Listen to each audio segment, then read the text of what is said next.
Hello guys, welcome back to the channel and welcome back to elite wrestling. Guys sorry video थोड़ी late है, पर finally इस week का dynamite show हो चुका है खत्म और आज इस वीडियो के अंदर हम उसी के बारे में बात करने वाले हैं। और गाइज सच में इस वीक का डायनामाइट शो AEW का एक काफी शानदार डायनामाइट शो रहा है और वैसे भी शो ऑल एलिट रेसलिंग के फुल ईयर पे प्रीव्यू के पहले का आखिरी शो था, इसीलिए मेरी इस शो से काफी ज्यादा एक्सपेक्टेशन थी और इस पूरे के पूरे शो ने अपने एक्सपेक्टेशन के ऊपर डिलीवर भी किया है। तो इसीलिए इस शो पर क्या हुआ ये जानने के लिए ये वीडियो एकदम आखिर तक जरूर देखना और ऐसे ही AEW से रिलेटेड हर एक न्यूज रूमर और अपडेट और AEW के हर एक शो का रिव्यू पाने के लिए हमारे चैनल को सब्सक्राइब करना मत भूलना। पर गाइस अब ज्यादा देर न लगाते हुए चलिए ये वीडियो शुरू करते हैं और करते इस वीक हुए डायनामाइट शो का रिव्यू और जानते हैं कि इस वीक के डायनामाइट शो पर क्या हुआ। तो गाइज इस वीक के डायनामाइट शो की शुरुआत ही लास्ट वीक के शो की रिकैप से हुई, जहां पर हमें बताया भी गया कि लास्ट वीक द क्लेम पर हुए अटैक की वजह से इस वीक MJF को टाइट सिक्योरिटी के अंदर रखा गया है। जिसके बाद डायनामाइट शो पर हमें ओपनिंग मैच के अंदर ही जॉन मॉक्सली और व्हीलर यूथा ऑरेंज कैसिडी और हुक को फेस करते हुए दिखाई दिए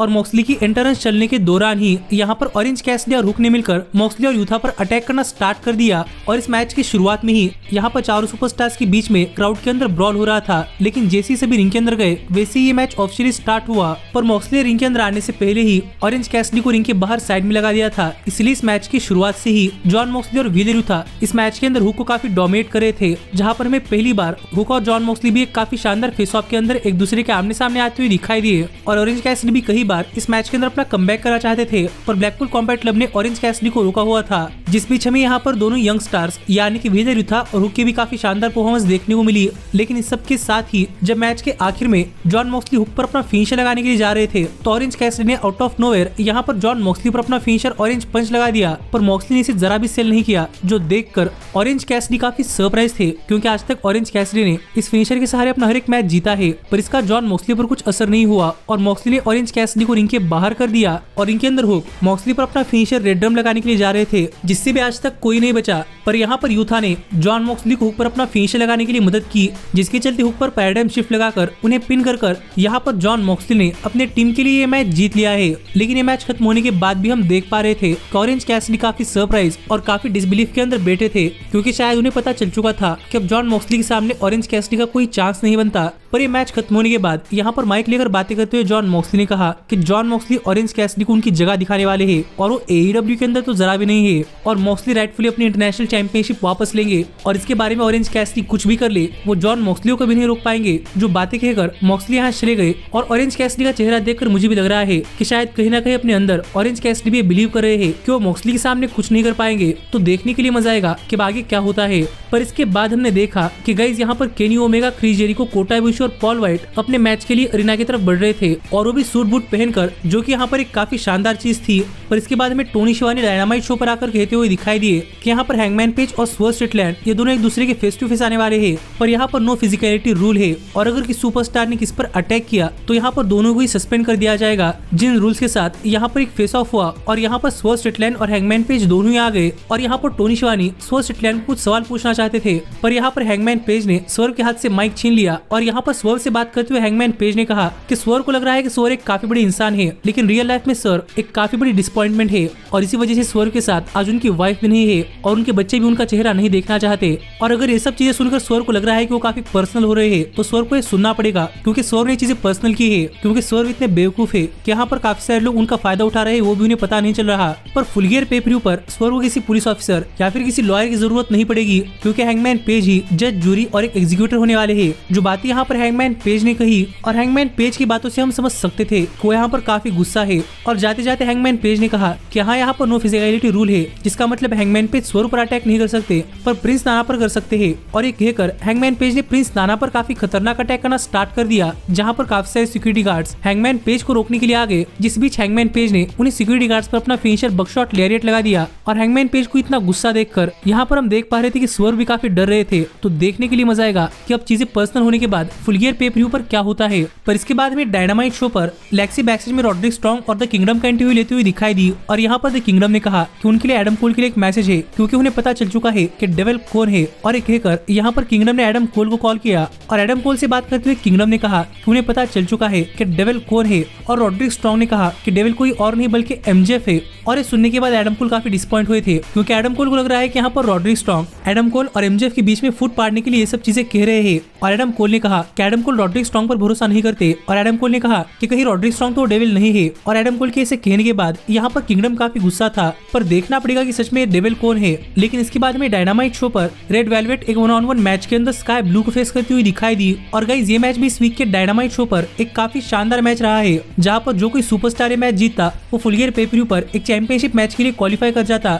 जिसके चलते इस मैच के अंदर दोनों ही सुपरस्टार्स की परफॉर्मेंस काफी जबरदस्त थी। और क्रिस स्टैटलैंड भी बैकस्टेज से इस मैच पर नजर बनाए रखी थी। लेकिन जहां तक बात है इस मैच की, तो गाइस इन दोनों ही सुपरस्टार्स ने इस मैच के अंदर अपना 100% दिया, और कई बार रेड वेलवेट यहाँ पर स्काई ब्लू पर अपना फिनिशर लगाने के काफी करीब पहुंच चुकी थी। पर आखिरकार स्काई ब्लू ने रेड वेलवेट का फिनिशर रिवर्स कर दिया और उन पर अपना फिनिशर कोड रेड लगाकर उन्हें पिन कर स्काई ब्लू ने यह मैच जीत लिया है, जिससे कि अब स्काई ब्लू फुल गियर पे-per-view पर मैच के लिए क्वालिफाई हो चुकी है। लेकिन हमने देखा कि बैकस्टेज से जूलिया हार्ट भी ये मैच देख रही थी, तो देखना पड़ेगा कि अब आगे क्या होता है। लेकिन इसके बाद में डायनामाइट शो पर मीरो का एक बैकस्टेज सेगमेंट देखने को मिला, और यहाँ पर बात करते हुए मीरो ने कहा कि फिर एक बार सीजे पैरी को वो सब मिल रहा है जो कि सीजे पैरी चाहती है, और वो है ब्राइट लाइट्स और फेम। और मीरो ने ये चीजें सीजे पैरी को देने के लिए मना किया था, क्योंकि इसके पहले मीरो ने जब ये सब चीजें दी थी तब वो मीरो को भूल गई थी। पर अब ये सेम चीज अंद्रादे कर रहे हैं, और मीरो की अंद्रादे के लिए सिर्फ यही एक एडवाइस है कि मीरो सीजे पैरी का साथ छोड़ दे, वरना सीजे पैरी उनको भी डिस्ट्रॉय करके रख देंगी। पर अगर अंद्रादे सीजे पैरी का साथ नहीं छोड़ते तो फिर मीरो ये साथ छुड़वा देंगे। और मीरो अंद्रादे के साथ क्या करेंगे, इसका प्रीव्यू वो इस वीक कोलिजन शो पर डेनियल गार्सिया के खिलाफ के एक मैच के अंदर देने वाले हैं।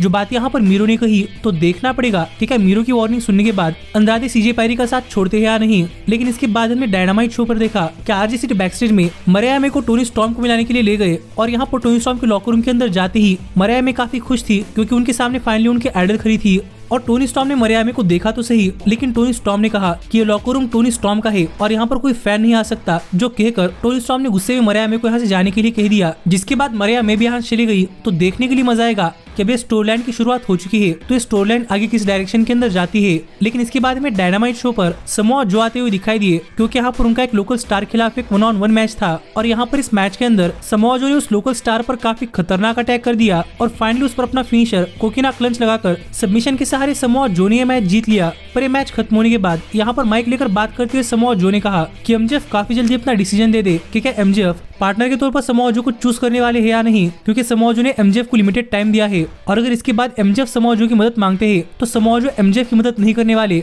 जो बातें समोआ जो ने कही, तो देखना पड़ेगा अब एमजेएफ आगे क्या करते हैं। लेकिन इसके बाद में डायनामाइट शो पर एक और काफी शानदार मैच देखने को मिला, जहाँ पर द यंग बक्स एक टैग टीम मैच के अंदर कमांडर और पेंटा एल ज़ीरो यम को फेस कर रहे थे। और अगर यहाँ पर हम बात करें इस मैच की, तो गाइस इस मैच के अंदर फिर एक बार दोनों ही काफी जबरदस्त टैग टीम्स इन्वॉल्व थी, जिसके चलते हमें इस मैच के अंदर काफी शानदार मूव्स देखने को मिले ही है। और इस मैच के अंदर हाई फ्लाइंग स्टफ की भी कुछ कमी नहीं थी, और ये मैच भी एक शानदार मैच चला, जहाँ पर इस मैच के अंदर पूरा का पूरा क्राउड दिस इज ऑसम और फाइट फॉर योर के भी चैंट्स कर रहा था। लेकिन इस सब के साथ ही और ये चीज तो गारंटी थी कि ये मैच एक काफी शानदार मैच होगा। लेकिन जहाँ तक बात है इस मैच की विनर की, तो गाइस सरप्राइजिंगली इस मैच के आखिर में यंग बक्स ने यहाँ पर रेफरी की पीठ पीछे कमांडर और पेंटा पर एक लो ब्लो लगा दिया, और उसके बाद सरप्राइजिंगली निक जैक्सन ने कमांडर पर जूडस इफेक्ट भी लगा दिया, और आखिरकार कमांडर पर बीटी ट्रिगर लगाकर यंग बक्स ने कमांडर को पिन कर ये मैच जीत लिया है। जो देखकर हम समझ सकते थे कि शायद अब यंग बक्स काफी जल्दी हील होने वाले हैं। और इसके बाद में डायनामाइट शो पर लेक्सी फिर एक बार बैकस्टेज में यंग बक्स का इंटरव्यू लेती हुई दिखाई दी, और यहाँ पर यंग बक्स कह रहे थे कि काफी सारे लोगों का मानना है कि यंग बक्स रूल्स के बारे में केयर नहीं करते, और यंग बक्स ये चीज प्रूव करने वाले हैं। जो बातें बक्स कर रहे थे, कितने में यहाँ पर केनी ओमेगा आ गए, और बक्स से बात करते हुए ओमेगा ने कहा कि क्या बक्स को अपना मैच जीतने के लिए चीटिंग करने की जरूरत पड़ रही है। जिस पर बक्स ने कहा कि क्या ओमेगा ये भूल चुके हैं कि किस तरीके से ओमेगा वर्ल्ड चैंपियन बने थे। जहाँ पर इन सबके बीच में बहस हो ही रही थी, कितने में यहाँ पर क्रिस जेरिको आ गए, और जेरिको ने कहा कि ओमेगा का मैच नेक्स्ट है, इसीलिए उन्हें जाना पड़ेगा। जो सुनकर यहाँ पर यंग बक्स काफी गुस्सा हो गए, और यंग बक्स जेरिको पर अटैक करने के लिए गए, पर ओमेगा ने जेरिको को सेव कर लिया, और यहाँ पर सिक्योरिटी गार्ड्स ने इंटरवीन किया। तो देखने के लिए मजा आएगा कि आगे इन सब के बीच में क्या होता है, क्योंकि फिर एक बार यहाँ पर द एलीट का ट्रायंगल शुरू हो चुका है। लेकिन इसके बाद में डायनामाइट शो पर द गन्स आते हुए दिखाई दिए, और यहाँ पर द गन्स का किन्हीं लोकल स्टार्स के खिलाफ मैच था, जहाँ पर गन्स ने अपने एंट्रेंस करते ही उन लोकल स्टार्स पर अपना फिनिशर लगा दिया, और उसे पिन कर यहाँ पर गन्स ने मैच काफी आसानी से जीत लिया। और ये मैच जीतने के बाद यहाँ पर बात करते हुए गन्स ने कहा कि क्या एमजेएफ ने देखा कि गन्स ने यहाँ पर इस टैग टीम की क्या हालत कर दी, तो जरा सोचिए कि अगर एमजेएफ के पास उनका पार्टनर नहीं होगा तो एमजेएफ का क्या हाल होगा। इससे अच्छा एमजेएफ अपने टाइटल्स गन्स को दे दे। जो बातें कहकर गन्स और जूस रॉबिन्सन यहाँ चले गए। जिसके बाद में डायनामाइट शो पर वार्डलो के लिए एक और बैकस्टेज हाइप वीडियो देखने को मिला, जहाँ पर बात करते हुए वार्डलो ने कहा कि वार्डलो एमजेएफ से अपना बदला काफी जल्दी लेने वाले हैं और एमजेफ के लिए क्लॉक टिक कर रही है। और सरप्राइजिंगली वार्डलो की इस प्रोमो के बाद हमें डायनामाइट शो पर फिर एक बार उस डेविल मास्क पहने हुए आदमी का चेहरा देखने को मिला। तो देखना पड़ेगा कि ये कौन है। पर इसके बाद हमें डायनामाइट शो पर Kenny Omega, Chris Jericho, Paul White और कोटा इबुशी एक स्ट्रीट फाइट मैच के अंदर डॉन कैलस फैमिली और ब्रायन केज को फेस करते हुए दिखाई दिए। और गाइस मैच की शुरुआत से ही यहाँ पर सभी सुपरस्टार्स अपनी अपनी जगह पर जाकर रेसल कर रहे थे। जहाँ पर कोटा इबुशी और ब्रायन केज रिंग के अंदर जाकर रेसल कर रहे थे तो पॉल वाइट पावर और सॉप्स के साथ बैक से चले गए। जहाँ पर सरप्राइजिंगली एक टाइम के लिए पावर और सॉप्स ने पॉल वाइट को उठाकर एक गाड़ी पर स्लैम कर दिया। जहाँ पर मैं पावर और सॉप्स की ताकत देखकर तो काफी सरप्राइज था। और इसके बाद काफी सारे लोग पॉल वाइट को असिस्ट करने में लगे हुए थे और लग रहा था कि इसके बाद शायद पॉल वाइट इस मैच के अंदर नहीं आएंगे। पर रिंग के अंदर हमें दो जापानीज सुपरस्टार्स यानी कि कोटा इबुशी और कुनुसुके तकेत्सा के बीच में काफी शानदार मूव्स देखने को मिले। इसी बीच यहाँ पर ओमेगा और कोटा इबुशी इनकी टैग टीम ने भी इस मैच के अंदर कुछ बहुत ही बढ़िया मूव्स लगाए और ओमेगा के साथ परफॉर्म करते हुए हम देख पा रहे थे कि कोटा इबुशी का कॉन्फिडेंस भी वापस आ चुका है। इसी बीच एक टाइम के लिए कोटा इबुशी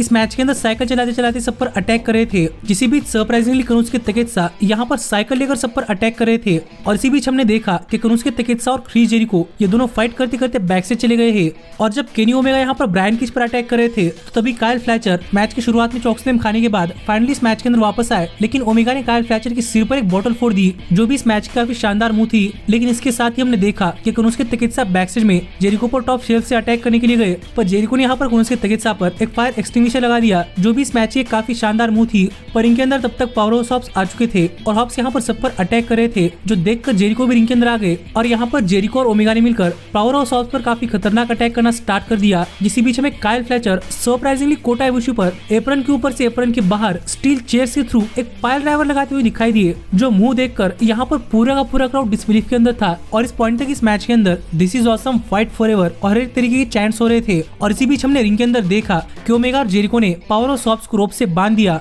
और हॉप्स पर काफी तगड़ा अटैक करना स्टार्ट कर दिया। जहां पर हॉप्स को बचाने के लिए ब्रायन केज आ गए पर ओमेगा ने ब्रायन केज को साइड कर उन पर अपना फिनिशर वन विंग्ड एंजल लगा दिया और उन्हें पिन कर केनी ओमेगा ने अपनी टीम के लिए ये मैच जीत लिया है। जो देखा जाए तो गाइस सच में काफी शानदार मैच रहा है। और आप मुझे कमेंट कर बताइए कि आपका इस मैच पर क्या कहना है। पर मैं ये चीज देखकर काफी हंस रहा था कि मैच खत्म होने के बाद भी कोटा इबुशी यहाँ पर सब पर अटैक करने के लिए आ रहे थे पर सबने कोटा इबुशी को बताया कि मैच खत्म हो चुका है। लेकिन इस सब के बाद फाइनली टाइम हो चुका था डायनामाइट शो के मेन इवेंट का जहाँ पर हमें एमजेएफ क्राउड को एड्रेस करने के लिए आते हुए दिखाई दे रहे थे। और यहाँ पर आकर बातें करते हुए एमजेएफ ने कहा कि एमजेएफ का सपना था कि एमजेएफ रेसलिंग वर्ल्ड की टॉप पर हो और इस सपना पूरा करने के लिए एमजेएफ ने हर एक चीज की है और एमजेएफ के पास्ट की हर एक चीज अब एमजेएफ को हॉन्ट करने के लिए आ रही है क्योंकि इसी वजह से आज अक्लेम और एडम कोल पर काफी तगड़ा अटैक हो चुका है और वो दोनों भी एईडब्ल्यू के अंदर नहीं है। लेकिन एमजेएफ सबको बताना चाहते हैं कि पास्ट के अंदर जो हो चुका वो हो चुका लेकिन आज के बाद एमजेएफ अपना फ्यूचर काफी ब्राइट करने वाले हैं और एमजेएफ अपनी वर्ल्ड हेवीवेट चैंपियनशिप वापस लेने वाले हैं। और जिसने किसने एमजेएफ का डेविल मास्क चुराया है उसे एमजेएफ कभी नहीं छोड़ने वाले। जो बातें यहाँ पर एमजेएफ ने कही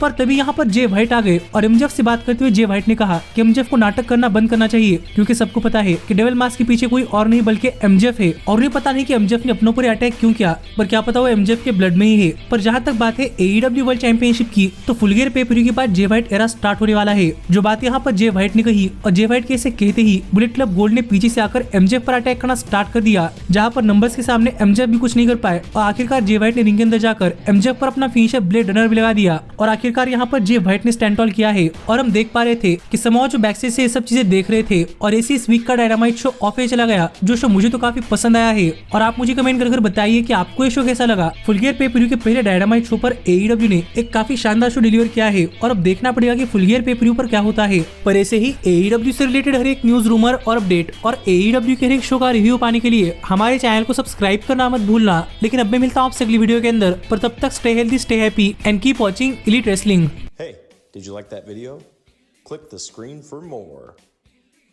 And where do you think you're going? Check out our official merchandise page and to support the entire cast. And thanks so much for being the elite. The